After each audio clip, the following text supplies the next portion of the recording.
It stood 9 feet tall, a void of darkness with glowing red eyes, growling that my child now belonged to the void, and no prayer or power on earth could stop it from taking what it came for. We fled that house to save our lives, but we quickly realized moving out doesn't mean moving on, because sometimes the darkness doesn't just haunt the house, it follows you home. I won't waste any time. Let's dive into today's story. My story takes place in a quiet, isolated town in a small country in South Asia, a place steeped in deep spiritual traditions and dark, forgotten secrets. For the past 3 years, my family and I have lived in an apartment that sits right in the shadow of one of the town's most ancient spiritual landmarks, a sacred sanctuary that has stood for generations. In our culture, living so close to such a holy place is like having an invisible shield around you. You hear the echoes of prayers throughout the day, and you feel a sense of safety. You'd think no darkness could ever cross that threshold. But 3 years in, I learned that some evils don't care how close you are to holy ground. Let me mention that I live with my husband, 2 children, and my in-laws. I have encountered these supernatural forces many times, and I still do. I have no explanation for any of it. Neither my family nor I will probably ever be able to explain what happened. The first incident began in November 2019. By then, winter had set in quite well. My husband, due to his job, goes to the capital city. He would leave the house with my father-in-law in the eerie quiet of the pre-dawn hours, just before the first call to prayer echoed through the streets. After seeing them off, I'd lock the door and crawl back into bed, trying to catch a few more minutes of sleep before the morning truly began. The house always felt different the moment that door clicked shut. The silence was heavy, and I was alone in the dark. My younger child was crying. At that moment, I was facing toward the baby. Suddenly, someone grabbed my hand and jerked it, or something like that happened. That's what I felt. I turned around and saw my mother-in-law, and her eyes were somehow glowing. She was telling me, "Get out of the room. Come outside. We have to talk." I didn't understand at that moment because I was half asleep. So I told her, "Mom, you go to your room. I'll come later." I whispered back, "The baby won't let me go." But she didn't move. She just stood there, a silent silhouette in the dark. At that very moment, the call to prayer began to echo through the air. I watched, paralyzed, as my mother-in-law's demeanor suddenly turned frantic. She rose from her spot, drifted slowly toward my door, and then she simply vanished into thin air. Even in the pitch black, my mind wasn't sharp because of sleep. The next morning, I tried to keep my voice steady. "Mom, why did you call me last night?" I asked. My mother-in-law looked at me with genuine confusion. "What are you talking about?" she said. "I never called you. You must have been dreaming." I pushed the matter out of my mind and convinced myself that maybe I had seen these things in my sleep. After that, I didn't experience anything like it again. For a while. This was in 2020. At that time, I would go to sleep very late. I'd lie in bed scrolling through my social media feed. Every now and then, I'd feel like someone was walking near the window, dragging their feet. Other times, it felt like someone was standing right next to the window, whispering. In the house right next to ours, an elderly woman, whom we called Auntie, rented a small place. She lived there in that modest, metal-roofed house with her daughter, son-in-law, and 2 granddaughters. In this part of the world, when the wind blows or the rain falls, those metal roofs make a rhythmic, almost haunting sound that echoes through the night. One day, in conversation, the aunt told me, "There's something wrong with this house." I then shared the things I had been experiencing with her. Hearing this, she began telling me about her own experiences. She said, "Ever since we moved into this house with a tin roof, I can't explain it, but every night it sounds like someone is pacing directly above us. You can hear the heavy, deliberate footsteps crunching against the metal, echoing through the ceiling. It's not a stray animal.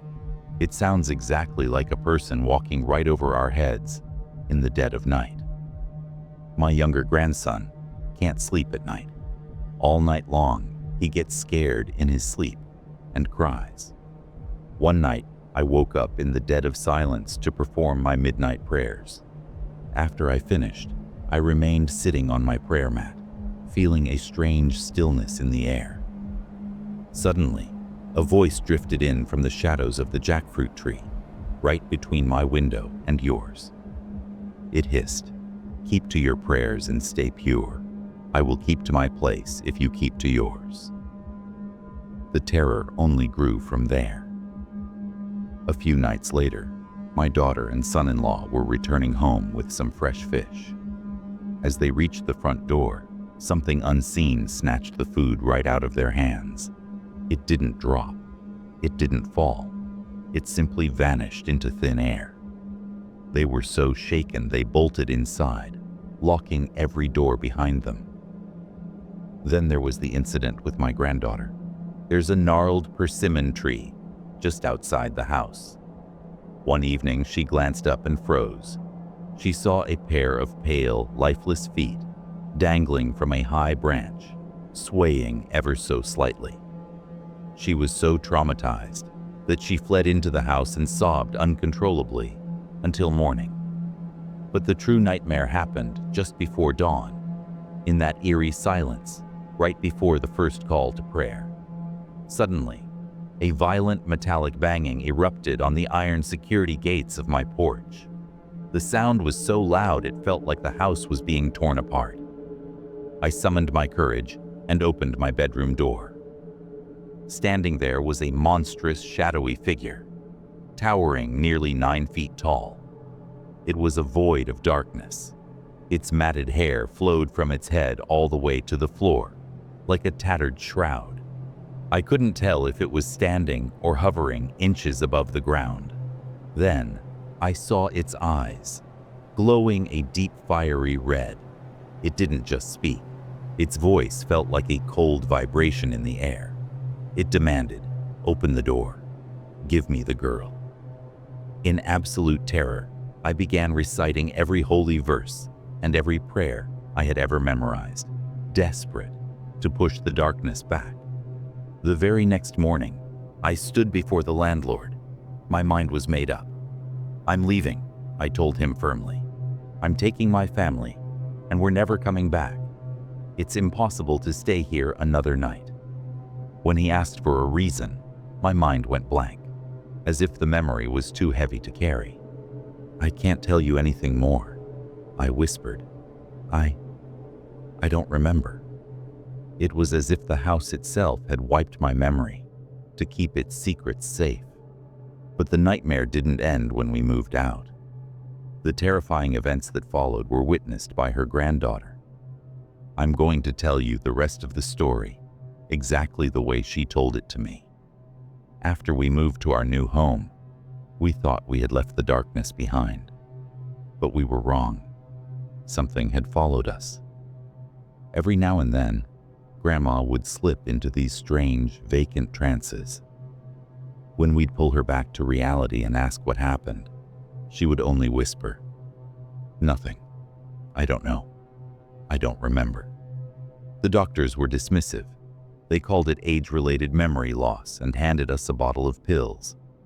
But no medicine could cure what was happening to her. Grandma, the most peaceful soul I knew, was disappearing.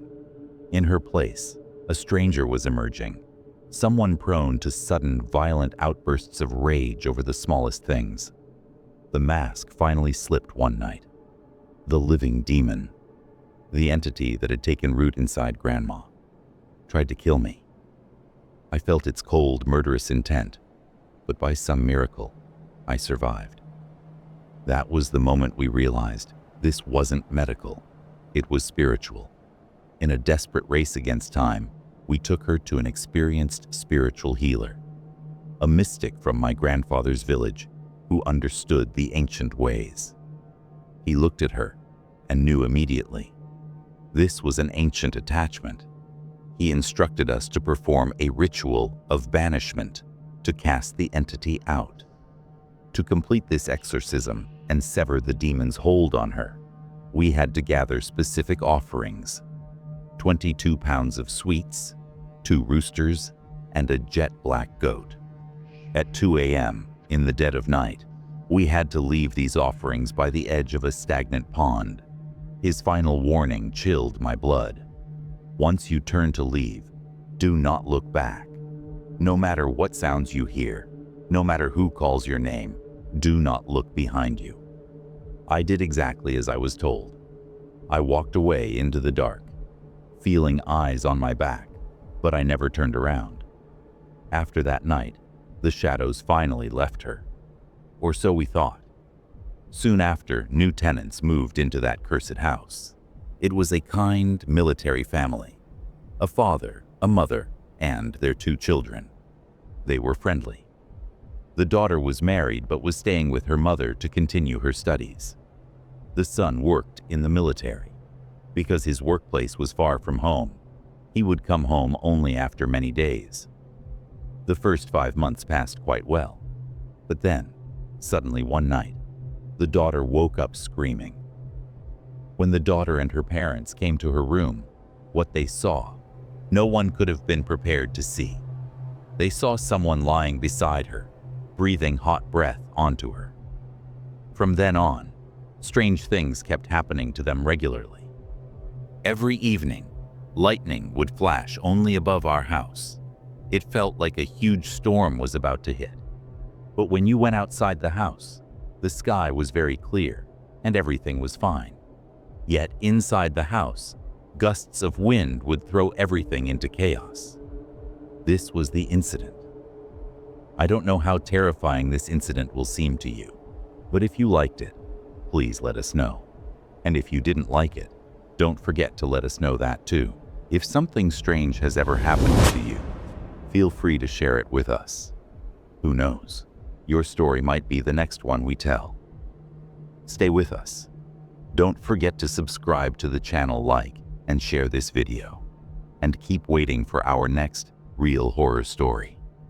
For today, we're signing off. Bye and take care.